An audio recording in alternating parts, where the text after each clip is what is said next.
All right, in this episode of Roll-Off Rundowns, we've invited Tim. He's a 20-year veteran in doing digital marketing for small businesses, and we're lucky enough to have Tim on our team. He actually helps our customers attract more people to their website so they can get more sales. And that is the topic that we're going to talk about today. How do you get more leads by marketing your business online? All right, so there's lots of things that people could do. We hear things like SEO, PPC, do this, do that. But from an expert's point of view, I want to hear it from you. What is what's your top thing that people should be doing to attract more leads to their website? That's an excellent question.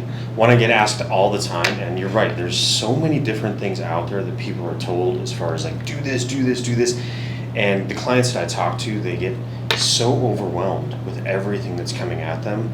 And kind of what I let them know is the easiest thing that you can do. And if I owned a roll-off dumpster company, this is the first thing that I would focus on would be reviews. Getting more reviews for your business. First off, it's free to do. It's easy to do. And you have all these people out there saying SEO this and you got to rank and stuff like that. Reviews are one of the biggest ranking factors for local SEO today. So to come up locally in your local city, if you want to start coming up for keywords, you need reviews, more specifically in Google. Great. So, what are some ways that people can encourage their customers to leave a review? So the easiest way, and again, a question I get all the time, probably the most common one from clients is, how do I get these reviews? How do I do it? And it's actually incredibly easy. You ask. Now there is a time frame that you want to ask in that is more beneficial than anything else. Generally, right when you complete the job is when you want to ask for that review. And you can do it a couple of different ways, and it just really depends on what you're comfortable with, but also what your clients are comfortable with. And it's either email or texting. And there's a lot of different ways to accomplish both of those. But the email or the text, the simpler the better. Is just sending them a text letting them know you appreciate their business, and to help out a small local company that's trying to grow, please leave us a review if you enjoyed our service. As simple as that will get you fantastic responses from your clients. And then you'll just have a link to your Google review in there. They'll click on it, leave their review, and you're good to go. And that's the companies that I've worked with that have hundreds of reviews, that's generally what they do. So it's simple as asking. Yeah, and you do want to ask right after the job. Like once the job is done, they're excited about what you just did. They're really happy with everything. It's fresh in their mind. That's when you want to hit it. If you wait even a week or more, it's just like with an incoming lead. You don't want that to sit there and get cold. You want them to remember you. And so if you ask right when they're finishing up, leave us a review, we'd really appreciate it. That's when they're most likely to. In my experience, if you wait even a week or more, it's going to drop off by about 80% as far as your ability to get those leads. Makes a lot of sense. Yeah. Why is that important when, considering how do I get more leads to my business? Why are the reviews so important? So one of the things that I tell clients a lot is, and I use this analogy, and I call it the Amazon effect. And so basically what it is Amazon has changed the way that we do business and the way that we search for services. Now I know for me personally, when I go online and I go onto Amazon and I'm looking for a product and I type in windshield wipers, and you're going to get 1,000 options that come up and you don't know which one to look at. Well, what people do is they look at which one's the most reviewed. They don't care what's number one or number two, number three anymore. They don't. They're looking at which one has the most reviews, and that's the first one that you engage with. And it's the same with local businesses. And Google is very aware of this. It's why when you type in roll-off dumpster rental near me, the first thing that comes up isn't actually the search results. It's a little map that shows all the businesses that offer this service. And the first thing you can see is their reviews. So Google's very aware of this effect, and they've redesigned the way that search is done because they know that people search by reviews now. It makes a lot of sense. How do you handle when someone has a negative review? I think that's a lot of companies out there, they're scared to ask for reviews because they think there's going to be negative ones. But how do you handle that? So negative reviews are inevitable. inevitable. They're going to happen no matter what. Every company out there runs into negative reviews, and the best way to handle that is to respond to it. All of your reviews, actually, whether they're positive or negative, you can go in there and actually respond to every single one of them, and it'll show that it's coming from the business owner, which is what you want, because when someone sees that, it's like, man, this business owner is engaged. And when something negative comes up, you don't want to respond to it in a negative way. Be very positive and just let them know. It can be very simple, like, we're sorry that you had that experience. Please reach out to us at this email, and we'd love to work with you on that. It's as simple as that. That's all you need to say. But it shows that, hey, this guy didn't have a great time. We want to fix it and see what we can do to make it right. But the other thing, too, is all of us know that there's people out there that are never going to be happy no matter what you do. Everyone understands that. And so one of the things that I do when I'm looking for businesses, if I only see positive reviews, I actually don't trust it. Yes, it was believable. Yes, and most people don't, because they're like, no, they probably asked all their friends to leave these reviews, you know? Yeah, or filtered out the bad Yes, and so seeing the bad reviews in there lets you know that they're real, and then seeing that business owner interact and engage lets them know that the business owner cares. Yeah. So the best thing that you can do is engagement. Yeah, I like that because, it's how the business responds is Yeah. usually the perception of your business. It's Yeah. how you respond. I've seen businesses that actually they get angry in their response. Yes. And that makes me think, like, I don't want to deal with that business because this business owner might do that to me. But if you respond to every single one of your reviews, positive or negative, hey, thanks for the great review, or hey, I'm sorry you had a bad experience, I want to fix it, then at least people are seeing that, right? Yes. And I would guess it helps. Absolutely. It shows that you're engaged with your business, and kind of like what you said. And I've seen that too, where business owners come back and they're like yelling back at them, and you're like, that's not the place for this. Yeah. And that's when a bad review becomes worse. Mm-hmm. It's when you engage in a negative way. Now you just mess things up. So don't do that. Just reach out to them, let them know, hey, we want to make things right. Reach out to us and take that conversation offline. Yeah. It makes a lot of sense. Yeah. Okay, let's talk about one more aspect of reviews as it relates to being found online and Google, almost rewarding you. Yeah. Does Google look at their Google reviews and reward you for that if you have some or many? How do they think about it? They do. So Google reviews nowadays are probably one of the biggest ranking factors for local businesses. Now, this is where SEO and reviews and local SEO and all these terms get thrown around, and it gets really confusing. But for a local business, Google's fully aware that you're a local business. They know that what your service area is, and they know that you operate within that. And so they know that most people in that area are going to be typing in dumpster rental near me, something along those lines. Yeah. And so they keep it. That's what they're looking for, is how are you doing locally? And reviews are the biggest ranking factor to that. It tells Google we're doing really good locally. People like us locally. People love us locally. And that's one of the best things that you can do as far as local SEO. All right, so reviews matter, got it. Yep. What's the number 2 thing that matters to get people leads to their website and get more dumpster rentals rented? So it still goes back to Google, because Google is still king. That's where most people are searching anyway, right? The statistics always changing, but it's something like 95% of searches are done on Google. Right. And so you want to make Google your best friend, and any tools that they're providing, you want to make sure that's the first place you are. And that's where Google My Business or Google Business Profile comes into play, which is you set that up for your local business. It's when you search it, you can see it on the right-hand side there, and it has all of your business information. It's also where your reviews live. So that is huge, making sure that that's not only set up, but also accurate. It's going to ask you to have your address in there, phone number, email, link to your website, stuff like that. You also want to make sure that you have images in there. It actually started off as social media to go up against Facebook. And so the reason why it has images, and actually you can do blog posts and all sorts of stuff with it. When Google looks at it, they kind of look at it as how filled out is this profile. And the less filled out it is, the less serious they're going to take you. It's kind of like if you have a job posting and someone sends in their application, but it's only half filled out, you're not going to take them very seriously. And it's the same with Google. And I know Google, I've been in Google My Business Profile or setting it up for, Service Core or Docket product.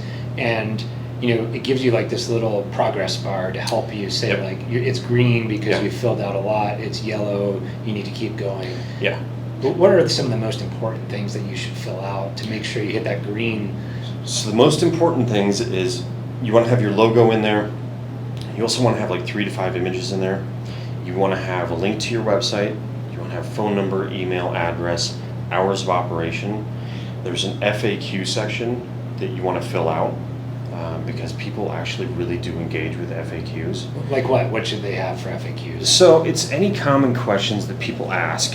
So, what size dumpsters do you carry? Now, a lot of people will be like, well, that's on my website. I get that, but they're not to your website yet. Yeah. So you want to make sure that all the information that people are asking is really easy to find no matter where it's at. Nice. And some people will ask, like, what's our pricing? And you can answer that with either provide the pricing or let them know it's on our website or contact us or anything like that. But making sure that you have all the common questions, and it's something you can always add to and take away from down the road. Mm-hmm. And then the other thing that you can have on there is you can actually have your dumpsters as products on there. It does have a products section on it, so it'll show what products do you offer.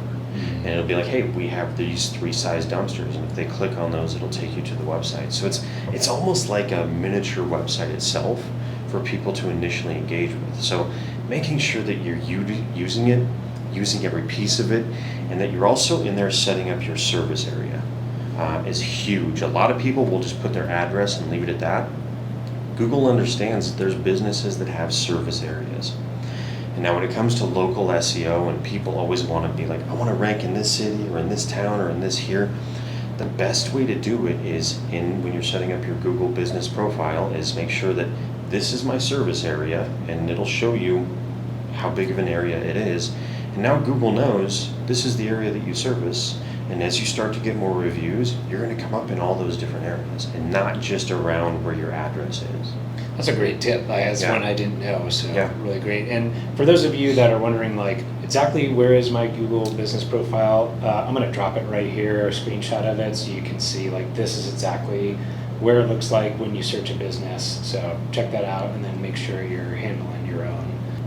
Awesome. So, we've got a couple of good things. First, make sure you're getting Google reviews. Yes. And the second thing is make sure your Google My Business profile is complete and filled out. Yes.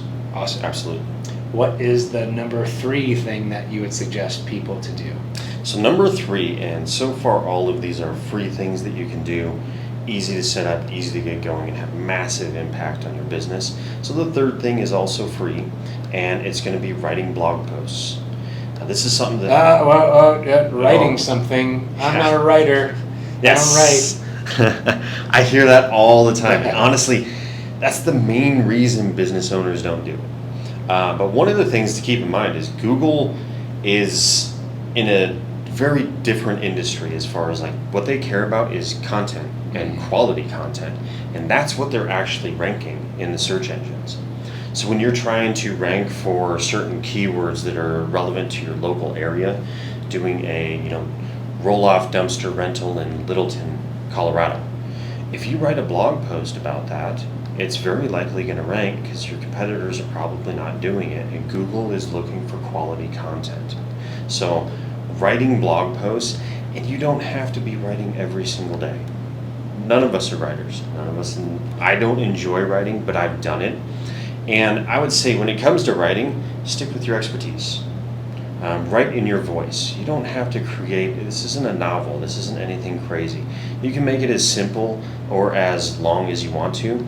I would recommend being at least 300 to 500 words and having at least one picture in there. Now a lot of people want to go like towards stock images. If you can take images yourself and add those in there, we've actually found that people engage more with those than they do stock images. Yeah, why not show off your business? You've got you got a truck sitting outside. Go take a picture of your truck with a dumpster on it. And that's actually a fantastic point. It also putting yourself or your team in these pictures. One of the things that's missing a lot from websites is pictures of the people. Yeah, who the hell works here? Yes, and people like seeing who they're going to be working with.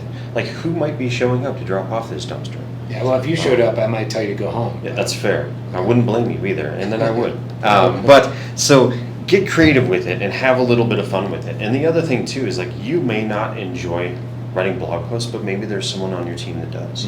A lot of companies that I've worked for have given away a 6-pack of beer for whoever submits a blog post that month. That's pretty cool. Yeah, and so having just anything, kind of make it fun and do stuff like that. And there's a lot of people that may work in your office that have a creative side that you're not even aware of.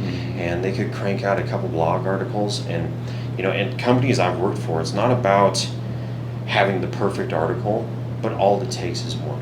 Yeah. We had a company that I worked for in the past, and one blog article brought in over 25% of their search traffic, which was massive. And so if you do one and you do it right, it's going to have a massive impact on your business. Got it. So let's use your example of Littleton, Colorado. Yeah. If I write something, you got to think about, like, what are people searching for, you know, and maybe it's how to pick the right size dumpster for my renovation in Littleton, Colorado. Yep. Like, can you give some examples? Is that a good example? That's a fantastic example. Like, now, as a business owner, I feel like you're probably going to have a pretty good idea of your demographic and who's coming to you the most often, or what questions are you getting on the phone the most often. You know, what are people asking? Write a quick blog post about it. Put that up there, because if they're asking you on the phone or in person, they're probably typing it into a search engine first. Yeah, that makes a lot of sense. So Yeah. maybe collect, like, what are the 3 top questions we Yes. get? I bet you it's size, you know, like, what size do I need for this type Yep. of job? You know, and whatever other questions for your business are at the top, you know, that's 300 to 500 words, especially, you know, if you want to get dangerous and use something, another free product like ChatGPT. Yes. That's a great way to give it some, you know, hey, I want to write about this subject. It spits you out something that's free and quick. ChatGPT will absolutely crush for blog posts. If you do want to go that direction, the one thing I would recommend is going with the paid version. It's $20 a month, and its language model is a lot bigger, so it sounds more human. And it just, in my personal opinion, it just writes better blog posts. Sure. But it makes it really easy. You can Yeah. let ChatGPT know, hey, here's who I am, here's who I'm trying to write it after, this is what I'm looking to do, and it'll crank out a really good blog article for you that you can throw up, and it'll take you all of about 10 minutes. Nice. I think what we should do for our audience is we'll drop a couple links below to some templates for blog articles that you can just take and modify yourself, but at least it'll get you started there. Absolutely. So, Yep. Nice. Anything else for blogging that they should be thinking about? I mean, there's a lot with blogging that they could think about, but honestly, I think the first thing is just starting it. If you're just doing it, you're probably already ahead of your competition. Yeah. And that's something that you want to really look at too before you start too much, is look at your competition. Because if you're just starting off and let's say your competition they're doing Google reviews and they've been around for 20 years and they have, 500 5-star Google reviews, it's going to be really hard to compete with them with Google reviews. Right. And now, while I would still say, yes, keep going after those, because, a couple of years down the road, you might be competing with them. But in the interim, there's a lot of other things that you can do too. And one of the things that I see no one doing is blog posts. So they might be coming up locally for dumpster rental Littleton, but they may not be coming up for other terms or questions like the FAQs that clients are asking. If you write blog posts about those, they probably aren't there, and you're going to be able to get that traffic very easily and for free, and kind of go around the fact that maybe they're huge. Yeah. So that's what I would say, is just look at what other people are doing. Don't look too much into it. Get that first blog article out of the way, and it gets a lot easier. Yeah. What's cool about this is, shout out Josh Roman on American AF Dumpsters, because he has, if you go to his site, he's got like a handful of blogs, not actually that many, but he's doing this, and I bet you he's crushing his competition because he's hitting, these blog posts. And it's something that if you're looking at your competition, like you said, I bet you they're not doing it. Yeah. So just kind of look at what Josh is doing, and we're going to give you these templates and use them. I bet you you're going to see dividends from that. So. You will. You 100% will, because In the 20 plus years I've been doing this, I would say maybe 1 to 2% of businesses actually write blog posts, but the ones that do, they crush. All right, so we've talked about, SEO, and there's the cost behind that. We've talked about the free form of SEO that they can be doing with reviews, with Google My Business, with blogs. But let's talk about PPC, or paid advertising, because this is something that comes up a lot with customers.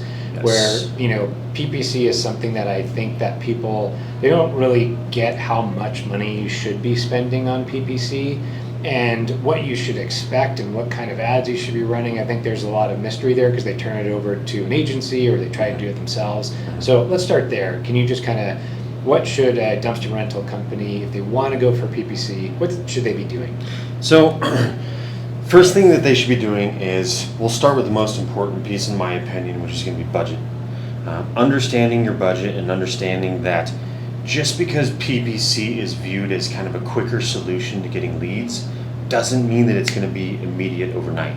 It still takes some fine tuning. So when you're looking at your budget, you want to make sure that you're budgeting out for at least 2 to 3 months of solid testing. And as far as ad spend, which is what your budget really is, I always recommend to everyone that you want about $1,000 a month in ad spend to start off. That's a really, really good place to start.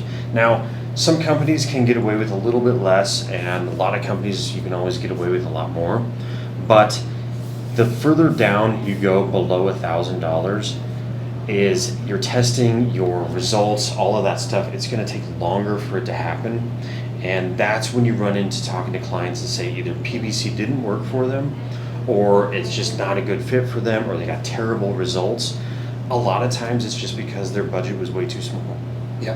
Yeah, so budget, I think that's a lot of things. A lot of times people don't understand that, hey, $1,000 sounds like a lot per month, but if you think about average dumpster rental profit, it's going to be anywhere from $150 up to $230 or $50 on profit. So, hey, if I'm getting 10 leads a month from your paid, you're only spending $10,000, or excuse me, not $10,000, you're only spending $1,000 on that, then, hey, the economics work out, you should be doing this. Yes. But there's a key factor that you've talked about before that, is so important that I don't think people are doing is a landing page. Yes. And how important it is to send someone to a specific landing page versus their website. Yes. Can you talk about that? Absolutely. So again, when I see a lot of people trying to do this on their own, this is usually mistake number 2.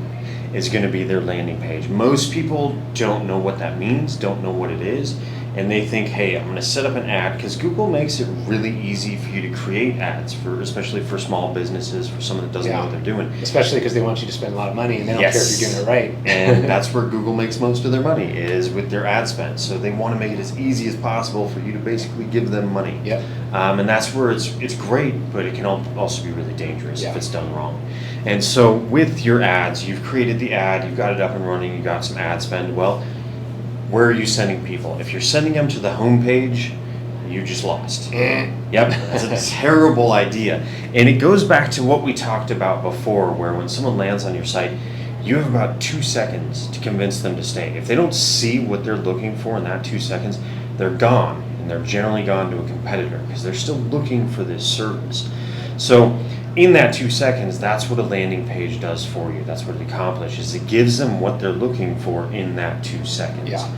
So generally a landing page, you can think of it as like a funnel or anything else, but you're stripping out all the stuff that's not relevant to the ad that you're running, and you're only showing stuff that's relevant to that ad. So in that ad, if it's like, hey, rent a dumpster today in Littleton, Colorado, they click that ad, 10% off. Let's say that's the campaign you're running, 10% off. They click that ad, and right there it's just like, fill out the form over here to get the 10% off for the dumpster rentals. Yep. You're not going to have a header, you're not going to have a footer, you're just going to have that information in the form. And that's what a landing page is it keeps them focused on one thing. Yeah. If they have that header in there, that footer in there, they're going to get distracted, they're going to start moving around, and then this money that you're spending on ads is being wasted, right? Because you're not making sure that they're focused on one specific outcome. It's also a lot harder to track too, Yes. because if you send someone to your website and they start bouncing around, Yeah. they come back later, versus I know exactly who filled out this form, then the only place I'm advertising it is via Google or Bing Yes. or some of the other ones. And it's like when you're, again, there's a lot of reasons to get a professional involved, and this is going to be one of them, is when you're looking at Google Analytics, when you're kind of trying to see how are my ads doing, what's converting, what's not converting. All of that stuff a professional can take a look at and tell you right away, and then start optimizing the campaign around that. And that's insanely important. So making sure that you have that set up on there, and so that when you are sending traffic there, you can see what's happening. And it's one thing they're trying to do. When you're sending it to a home page or even an internal page, they could be all over the place. You're getting traffic from other places too, not just ads, and it turns into chaos, and you're not going to get great results. Yeah. Another thing that I want to warn the audience about is, the types of ads you run are really important, and Yes. everything that you've described, Tim, here is based on search. I search for Yes. dumpster rental in Littleton, Colorado. I get a result that shows a text ad that's showing up that says, 10% off dumpster rental in Littleton, Colorado. Great, awesome. I click, go to a landing page. What people should not be doing is display advertising. Yes. What display gets into is you're showing your ad to basically anyone that's interested or not, and 99.9% of the people are not going to be interested. Yeah. But every time someone clicks, or maybe it shows it 1,000 times, you're going to be spending money. Yeah. And a lot of times that money is being spent in places like a weird weather website or tons of mobile apps and things like that. Can you tell us a little bit more about how to avoid that and why? Yeah, so when you are running these ads, kind of like what you were saying, is running a display ad would be equivalent to running an ad in like a newspaper for your entire city when you're looking for something very specific. Or something I always see is like a billboard. Yeah. You see all that traffic going by, but only about 1% of people are going to care what's on that billboard. Sure. So you're spending a lot of money and not really getting a targeted result from it. Yeah. And So you can't track who's coming from that. You can't at all, and that's what's most important. So when you are running these ads, you want to make sure that you are just doing kind of the search term ads. You're not doing this display advertising. And just like we kind of talked about how Google's in this to make money, they're going to push that, and they're going to be like, hey, you can do this. Yeah. We can show your ad to 100,000 more people if you just push this here. And it's like, you don't want to do that because they're not interested in it. And I see pretty much every platform offering that. Yep. It's very common, especially on social media when you get into like boosting posts, and they're like, oh man, like 30,000 people saw this, and it's like, yeah, but nobody engaged with it. Yeah, the only thing So you it's- boosted was their pockets. Yes, you boosted their pockets. So, and those are kind of the pitfalls that you can run into if you don't know what you're doing. And I've seen a lot of clients burn their entire ad spend on display ads because they weren't aware that it was running on display and not on search. Right. And where you want to stay focused is the search. That's where the high intent is. Yeah. The I have people high that are intent to searching rent a for that dumpster. term. Yes. Right? Yeah. That's what you want. Nice. Another thing that people should be highly aware of is the difference of a desktop computer displaying your ads and Yes. a difference of mobile, and how your landing page that we talked about shows up on those. Yes, it's insanely important to understand the difference between the two, because with mobile devices, depending on the industry and the website and your demographic, it's on average between about 60 and 80% of initial visits are from a mobile device. And a lot of people, like when we're designing or anything like that, or initially looking at our website, we're looking at it from a desktop, which is a very different point of view. Now, when you're running ads, a lot of people are looking at that from a mobile device, because that's where your high intent people are. Yeah, you're laying in bed searching for, I got this project coming gotta up. get this done. Most of us do research on our laptops or our desktop, but we actually do our purchasing on our phone. Yeah. And something that I see a lot is, let's say you've got that landing page and you've got your content over here and your form over here. Well, on a mobile device, those are going to stack like this. And so when someone lands on that and they're looking at it and they get a whole wall of text, that 2 seconds of them seeing what they want to see, they're not going to see it. Yeah, they're they're going to gone. be bouncing. Yep. And so it is insanely important to make sure that you are optimizing for the traffic that you're going to be sending to it. Now, this can vary depending on which ad network you're running on. With Google, it's a little different, but if you're running social media ads on Facebook or Instagram, which a lot of clients do because it's generally cheaper, in my experience, you get better results from Google, but it's a little more expensive. Sure. But if it's from social media, it's like 98% is going to be from a mobile device. Right, you're sitting on your mobile Yes. device. Yeah. So those have to be pretty much 100% optimized for mobile. And that's something people don't take a look at either. They set everything up on the desktop, they're looking at it on desktop, they're creating the ads on desktop. They start running the ads and they're not doing well and they don't know why. And it's because most of their audience is probably coming from a mobile device. And that landing page that they're going to is not optimized to convert them very quickly. Yeah. I think an easy way to look at this, and something that a lot of people don't, is what are your conversion rates and what should they be? Yeah. And we can tell you we do this here at For Service Corps, but we want to see a 5 to 10% conversion rate on our landing pages for our ads. If you see a 1%, 0.5%, no percent converting, you should ask yourself a couple questions. Does your ad text match what's on the landing page? And is your landing page, set up to convert? Meaning you dedicate a landing page, it works on mobile, all the things that we've been talking about. Yeah, and when you get into that conversion optimization, again, this is a good point where you bring in a professional to be able to help. And one of the big reasons why is you can actually save money. Like if your conversion is higher on an ad, then your cost per click is generally going to be lower because your view is more relevant. And so you can actually save money by making sure that it's optimized a lot better, and that's what a professional can do for you. Where a lot of clients, if they don't know what they're doing, their conversion is terrible, they're paying top dollar for every single click, they're going to burn right through everything really fast, and again, not have a great experience. Yeah. So I think that, we kind of rounded out the paid side and, shared some good wisdom there. Yep. I think there's something that gets overlooked and really cool stuff that you've done with some of our customers' websites is there's some small tweaks that you can make to your own website that could actually drastically raise conversion rates, raise the amount of people that are renting dumpsters from you. Yes. Can you talk a little bit about some of the things you've done with our customers that have helped? Absolutely. So it's initially kind of the first setup piece is pretty simple. Something I've told a lot of my customers to do in the past, a lot of our customers to do, is have someone take a look at their website just as it loads in 2 seconds and be able to tell them what it is. If they can do that and they can tell them what the offer is, then it's doing really well. If they can't or they struggle, then something is off with the way that the homepage looks, and it's generally just a couple of things. Usually you're missing a call to action. A book now, contact us, phone number, rent now. yes, whatever your call to action is. Or, and this is a thing, you have too many calls to action. And so the eye doesn't know where to go. It's getting confused. I'm like, I don't know what to look at, what's important here, and you just lost them.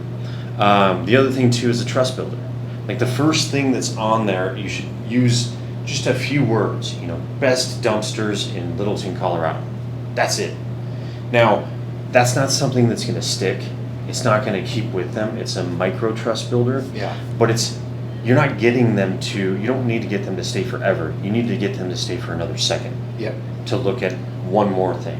And that's the purpose of it. You'll build trust as you go. And with those micro trust builders, that's what they do is we see it, our brain recognizes it and understands it and stays on the page because of that. And then the last thing too is color. A lot of people like to either splash color all over their site or not use any color at all. And color is extremely important, and a ton of testing that we've done with our clients' sites is we use color as a way to draw the eye. So if you have any sort of color in your branding, like with Service Corps, it's blue, so we use that to pull people's eye to calls to action. And so you want to use color to get them to look where you want them to look. And that is something that is missed all the time too, is they'll have, all the text will be black and then their call to action button will be also black. And it's like, no, you want that to be a color that pops and stands out. And so by adding that, now you're adding trust, you're adding a clear call to action, and you only want one, and then making sure that that home page is just simple and clean and no other distractions. That's going to get you a lot more conversions. Nice. Yeah, you see these sites where it's people, there's the old saying, show everything, see nothing. Yes. And they want to put all the bells and whistles and this and that, and you don't know where to go. But the simplicity of if I land on your site, I probably got there because I want to rent a dumpster. Yes. And if you just make it ultra easy for me, I will do that. And if you don't make it easy for me, I'm going to go look for the next person on Google who shows up. Yes. And I'm going to rent it from them if their site makes it easier. So that is really important stuff. Yep. No, and then one last kind of tidbit that I've experienced in the past too with doing paid ads is when you're looking at testing different things for conversion optimization, there's a million different things that you can test, as you and I both know, which is where a professional comes in. But one of the weirdest ones that I found out a couple years ago was when I was running ads for a company, and usually I always thought like, number one. You always want to be number one, top spot, that's where you want your ad to be, that's where everyone looks. That's not actually true. We actually had really good testing putting in either position 2 or position 3 on the ad, and people still converted really well. And as you know, position 2 and position 3 can be cheaper. Yep. And it can give you bigger conversions. So there's so many different little things that are going to give you a much bigger experience. And it's like, if you know those little things, you can test them. That's where a professional comes in really handy, is they do know those little things. Right. But testing everything is so important. For sure. It makes a lot of sense because there's, geeking out a bit, but there's studies of how people consume a web page is in an F shape. So you're looking across the top, but your eye quickly goes to that second part of the F. Yep. And that's where you're saying like position 2 or 3 is right there. People Yep. slow down there and then they go down like this. Yep. So that's the kind of thinking that you should be doing for your business. Yeah. And I think it's just missed a lot because others, they just trust someone else to do it for them. They do. Or they're trying to do it themselves and they don't have the in-depth knowledge to really get the results they're looking for. Yeah. It's those little pieces that can make a massive difference. Okay. Well, Tim, I think this is a good place to land the plane. And so I just want to first thank you for being here, my brother. Thank you so much. It was great being here. Thank you, the audience, and we hope to see you next time. Thank you.